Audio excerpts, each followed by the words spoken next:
huwag kayong matakot. Lakasan ninyo ang inyong loob.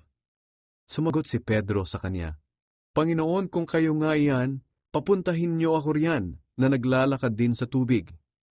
Halika, sabi ni Jesus. Kaya bumaba si Pedro sa bangka at naglakad sa tubig patungo kay Jesus.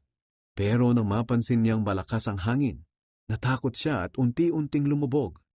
Kaya sumigaw siya, Panginoon, iligtas niyo ako. Agad naman siyang inabot ni Jesus at sinabi, Kay liit ng pananampalataya mo. Bakit ka nag-alinlangan? Sa verse na to, makikita natin kung ang isang tao nakapokus sa Panginoong Hesus, malabo siyang lumubog.